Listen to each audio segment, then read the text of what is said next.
Monsieur le maire, il y a une dizaine d'années, vous avez voulu installer un panneau sur la nationale 165 avec Sébastien Lebalbe et le préfet vous a interdit.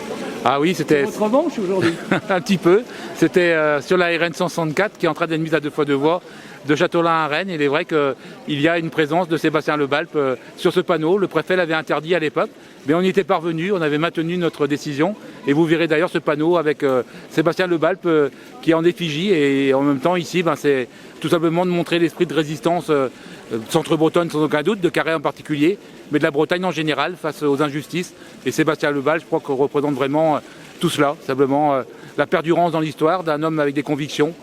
Donc avec la capacité de dire non quand les choses ne sont pas acceptables pour le peuple breton. C'est une façon de pouvoir se dresser et puis parfois d'entraîner les gens avec soi pour lutter contre le pouvoir central, souvent contre l'État français, tout simplement pour revendiquer le droit du peuple breton. Justement, vous luttez pour conserver l'hôpital à Carhaix. Où en est cette lutte? Alors c'est aussi Carhaix Résistance, c'est le slogan des manifestants. On continue à se mobiliser, à nous battre, même si évidemment on n'a pas encore obtenu satisfaction pour la réouverture des urgences. Mais le protocole d'accord qui avait été signé il y a un peu plus d'1 an maintenant garantit le maintien des services de maternité et de chirurgie. Maintenant la lutte continue pour obtenir la réouverture 24 sur 24 et 7 jours sur 7 des urgences de l'hôpital de Carhaix. Vous avez été démis de votre fonction de vice-président à la région pour une infraction au code de la route. On vient de voir qu'un président a été élu aux États-Unis avec une condamnation pour viol et toutes sortes d'affaires judiciaires. Ça n'a pas empêché le candidat de devenir président des États-Unis. Toute proportion gardée, d'abord par rapport à la présidence des États-Unis et d'être qu'un vice-président à la région de Bretagne, même si bien sûr pour moi c'était extrêmement important que de travailler pour la langue bretonne, et puis aussi par rapport à la nature des infractions. Il s'agissait bien sûr d'une infraction au code de la route. Moi j'ai trouvé que c'était disproportionné, le fait qu'on m'enlève mes délégations et surtout qu'on me supprime cette vice-présidence. Voilà, je trouve que c'est anormal, mais ce n'est pas moi qui ai pris la décision, je n'étais pas favorable. On sait aussi qu'en réalité, il y a une vraie décision politique derrière tout ça. La décision politique, c'était de pouvoir ouvrir la porte aux macronistes. Et on l'a bien vu à la dernière session.